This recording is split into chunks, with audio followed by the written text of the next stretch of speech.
Hey guys, welcome back to CMA hill. हम हमारी इस वीडियो सीरीज में फाइनेंशियल मैनेजमेंट के जो टॉपिक्स हैं वो कवर कर रहे हैं। तो हमारी जो प्रीवियस वीडियोस थी उनमें हम लोगों ने वर्किंग कैपिटल रिक्वायरमेंट का जो टॉपिक था वो कंप्लीट किया था और अभी हम लोग स्टार्ट करने वाले हैं हमारा नया chapter, that is cost of capital, capital structure theories, dividend decision and leverage analysis. Right, ये जो हमारा चैप्टर है it's generally divided into 4 divisions.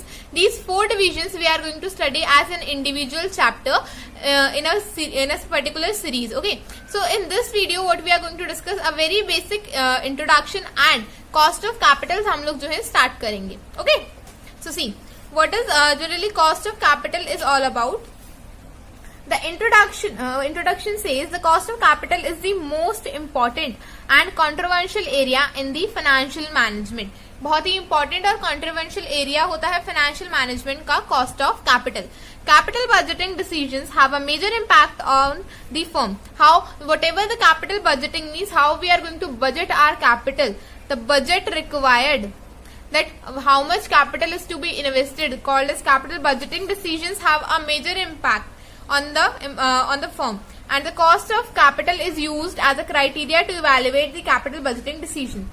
Cost of capital generally how it is used in evaluating the budgeting decisions, means in which manner, in which direction the cost of capital the capital budgeting should be taken forward, should be continued and should be decided. Generally cost of capital हमें क्या बताती है कि जो हम capital जिस भी security से ले रहे हैं, क्या क्या सिक्योरिटीज होती है, that is preference share, debentures and cost of equity. So the cost occurring in the collection of these securities is generally suggested by the cost of capital, and on the basis of cost of capital what we do, we generally take our capital budgeting decisions whether to accept or reject the project on the basis of cost of capital.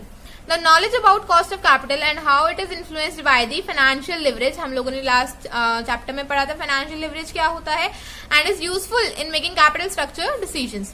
The cost of capital is the most important concept in the financial decision making. Obviously जब हमें cost of capital हमारा कितना खर्चा आने वाला है capital को accumulate करने में, इकट्ठा करने में, we are going to know, means we are deciding it on the basis of cost of capital when we are already knowing that which security is going to occur at which cost. So obviously we will take our financial decisions on the basis of that only. So does it plays a very important role, right? The chief objective of measuring the cost of capital is its use as a decision criteria in the capital budgeting. Right? I hope इतना एक जो introduction आपको clear होगा. Now to further continue, हम लोगों को cost of capital further continue करने के लिए कुछ मेरे को आपको बेसिक से फॉर्मूले जो हैं बताने पड़ेंगे. Now see, that formulas are generally ऐसे हैं कि आप लोगों को जो होगा उनके बिना क्वेश्चंस करने थोड़े से टफ हो जाएंगे.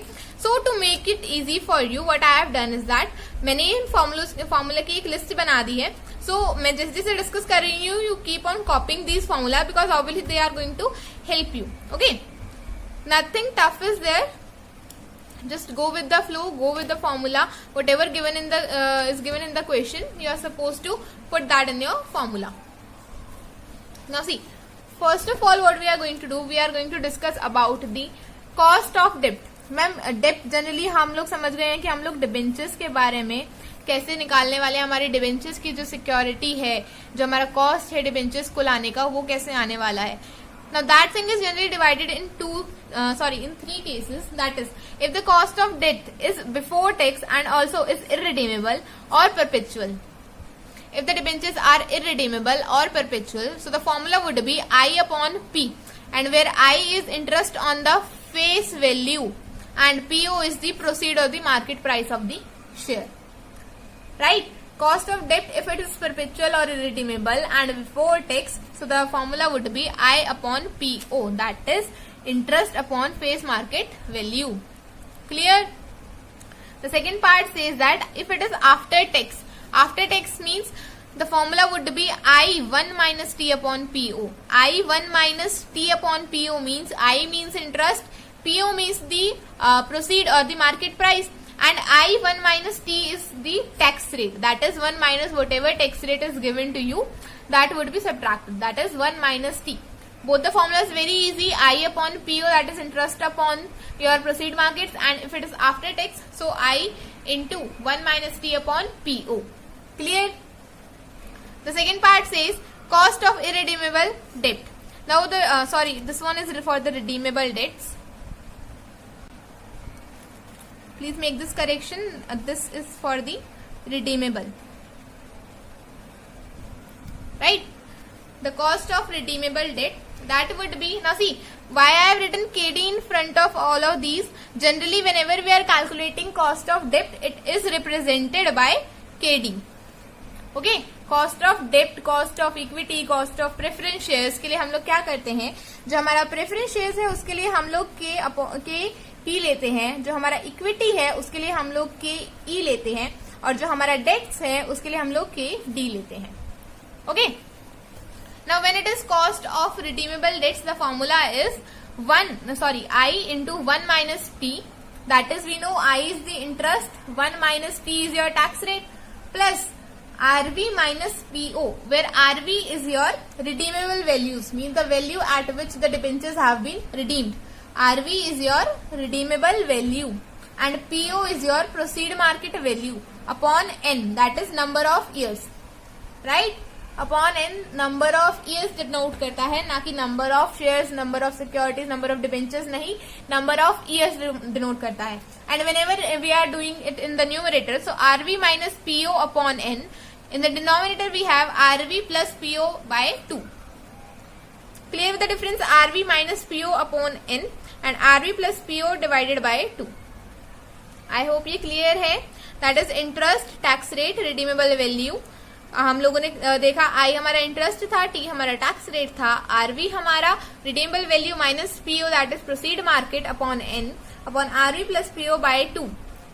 Clear? This formula is generally for the cost of irredeemable dates.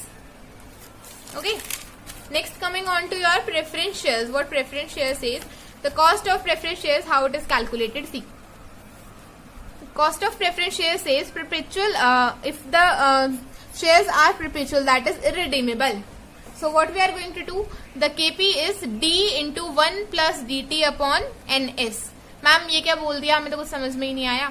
See, D means preference dividend, always mentioned in the question. Then DT is your dividend tax. D for dividend, T for tax, right? D for dividend, T for tax. 1 plus DT upon NS is your net sales proceed. Now see, net sales proceeds हमारे market proceeds नहीं होते हैं. Okay, net sales proceeds means जो हमारा issue price है minus हमारा flotation cost क्या है वो होता है. क्लियर? इतना सबको क्लियर है कि अगर हमारा परपेचुअल दे रखा है preference shares, if they are given at a perpetual or they are irredeemable, so we are going to use formula that is D into 1 plus DT upon NS. Clear?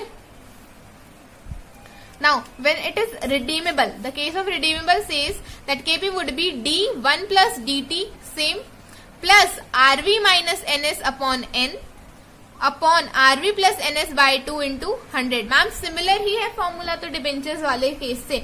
हाँ similar ही है, बस difference क्या है, net sales proceed का और DT का. वहां पे हम लोगों ने टैक्स लिया था, यहाँ पे हम लोग डिविडेंड टैक्स ले रहे हैं. Clear? Your NS was your net sales proceed and your RV is your redeemable value. Clear? So the formula for redeemable are, for redeemable preference shares, so the formula is D into 1 plus DT plus RV minus NS upon N and upon RV plus NS by 2 into 100. Clear? This formula is for your redeemable part of preference share. I hope clear है. एक चीज और, आप लोग इस जो हमारा net sales proceed है इसके साथ कंफ्यूज मत होइएगा. जैसा हम लोगों ने जो हमारा डिबेंचर्स का पार्ट है उसमें हम लोगों ने देखा था कि वो हमारा प्रोसीड्स था, मार्केट प्रोसीड्स था, लेकिन यहाँ पर ये हमारा नेट सेल्स प्रोसीड है. This is your net sales proceed. And how we calculate your net sales proceed, issue price minus flotation cost. Clear? I hope ये क्लियर है सबको. Till here we have completed your cost of preference shares. How we are going to calculate your cost of preference shares, that is KP. Next we are coming on to our next topic, that is cost of equity capital.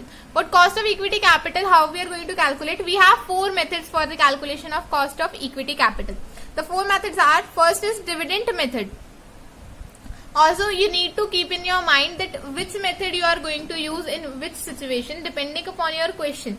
and depending upon the elements which are given in the question, so that you can put the appropriate formula for the calculation of your cost of equity capital. The first method is very simple, that is dividend method, that is K is equals to D1 upon NS. D1 is your dividend and NS is your net sales proceed, and K is your cost of equity. Okay, very simple formula. First method is dividend method. KE is equals to D1 upon NS, dividend, net sales proceeds and cost of equity as denoted. See, आप लोगों को ये formula बहुत अच्छे से याद होना चाहिए, because without this you would not be able to solve any of the questions of cost of capital. Okay, the whole question is based upon this thing, so you need to memorize these formula by heart.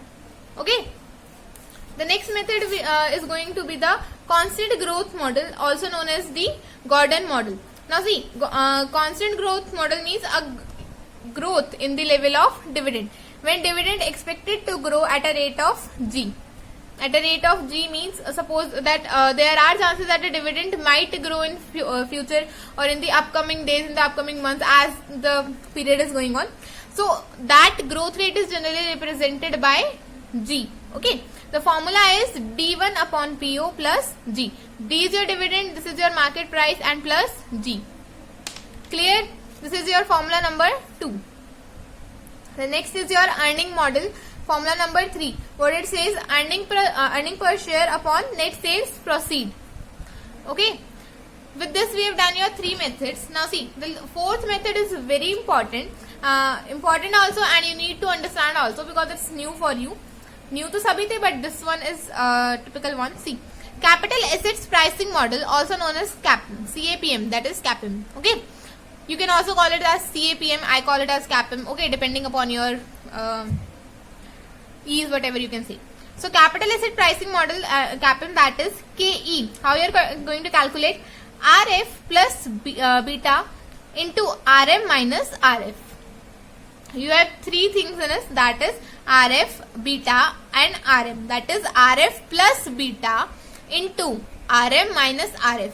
Ma'am RF क्या होता है? RF is your risk free rate of return. It would be given to you in the question कि आपका risk free rate of return क्या है?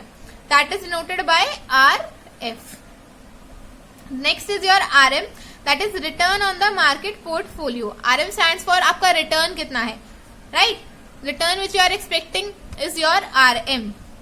And RM minus RF, if you are given individually RF and RM, then well and good. But if you are not given with the individual, then if suppose you are provided with RM minus RF in the question and you are not aware of it, so what we generally call RM minus RF is your stock market risk premium. The stock market risk premium. Clear? And B is your beta security. On getting all 4 of these things, you can calculate your cost of equity, that is RF plus beta into RM minus RF. Clear? Not least, the last part of this is your cost of retained earnings, that is KR is equals to KE. Generally, when you does not have any change in your growth rate or any of other change, so generally your KE is equals to your cost of retained earnings. Okay. Are you clear with all the questions, all the formula we discussed? Please in questions को एक बार अच्छे से आप लोग copy down कर लीजिए, because ये आप लोगों को बहुत हेल्प करने वाले हैं. इनके बिना आपके क्वेश्चन सॉल्व नहीं होंगे. ओके चलिए. तो till now we have discussed your all the formulas. Now we are going to discuss your question. Now see the question number 1. First of all it starts with the basic question, ताकि आप लोगों का एक base बन जाए. सी question number 1 says that assuming the corporate tax rate at 35%, means the tax rate is 35%, compute the after tax cost of capital in the following situation. After tax हमें निकालना है. हम लोगों ने फॉर्मूला पढ़ा था आफ्टर टैक्स का कैसे होने वाला है. They are saying that perpetual 15% debentures of 1000 sold at a premium of 10% with no flotation cost. Clear? What are they saying that हमारे डिबेंचर्स क्या है? परपेचुअल है, means irredeemable, at 1000 rupees sold at a premium of 10% with no flotation cost. So the formula for the debentures was come on, tell me fast. That is interest into 1 minus t upon your price, जो हमारा PO था, right? So what we are going to do, see, we are given with a tax rate that is 35%. Clear? You are supposed to compute the after tax cost of capital. Clear? First situation, as I told you, 15% debentures, 1000 each at a premium and no flotation cost. Cost of capital का formula is supposed to be KD is equals to interest into 1 minus T upon PO into 100. Now see, I told you that the interest I is calculated on your face value. When we are given 1000 rupees debenture and 15% is the interest rate, so 15% of 1000 you are supposed to calculate, that is 150. So interest is 150. Clear? 1 minus 35% into 100, and since they are redeemed at 10% premium, so 10% of 1000 would be 100. On adding this, you are getting 1100. So the total, on calculating this, you would get a total of 8.86 as your KD. That is cost of debt is 8.86. Clear? बहुत ही basic सा था. हम लोगों ने formula लिया, 1 interest into 1 minus T upon PO. हम लोगों ने वैल्यूज पुट करी and we are getting the answer. See, when you know the formula, you would do it within seconds because you know how the formula, what is the formula, and you are only supposed to put the entries in it. Right? Now see what the next part says. 10 year 14% debentures of 2000 redeemable at par and with 5% flotation cost. I told you in the preference share when we were discussing the formula of preference share that flotation cost is generally issue price minus the NS, the net sales proceeds is issue price minus your flotation cost. So how we are going to calculate? See, the formula is, see, the debentures are not been provided with, they are not said that they are perpetual, so we are going to use the formula of redeemable because they are said that the debentures are redeemable at par, right? So the formula would be I into 1 minus T plus RV minus NS upon N into 100 upon RV plus NS upon 2, right? So we are going to put the values as it is. They said the debenture is 2000 and the interest rate is 14%, that would be 280. On calculating, you will get 280. 1 minus the tax rate is given your 35%, that is 0.35. 1 minus 0.35. Then RV redeemable value is 2000 because it is at par, minus NS, the net sale proceed, is issue price, that is 2000 minus 5% of flotation cost. So 2000, 5% you would be getting as 100. On deducting that, you get your flotation cost, right? So 2000 minus 1900 upon they are for 10 years. I told you number of debentures, number of shares नहीं लेना है, number of years लेना है. So this is your 10 year upon 2000 plus 1900 upon 2 into 100. On doing the further calculations, what are you going to get is, see, जो आपको मिलने वाला है, that is 182 plus 100 upon 10 upon 3900 by 2 into 100. Or further calculations, you will get a total amount of 9.84. See, the answer is 9.84%. Clear? So this is your cost of debt in both the cases. I hope ये आपको clear है. बहुत ही basic question था, right? So with this we have just done a basic question of your cost of capital and also discuss the formula. In the upcoming videos, we will do more questions which are supposed to be, which are more prone to come in the question in the examination hall. So with that, if you like the video, please hit करे, please like करे video को, subscribe करें channel को और क्या करते हैं, share करें, और ठीक है, बट पढ़ाई जरूर करें और घर पे सेफ रहें, अच्छे से रहें. Till then keep watching and happy studying.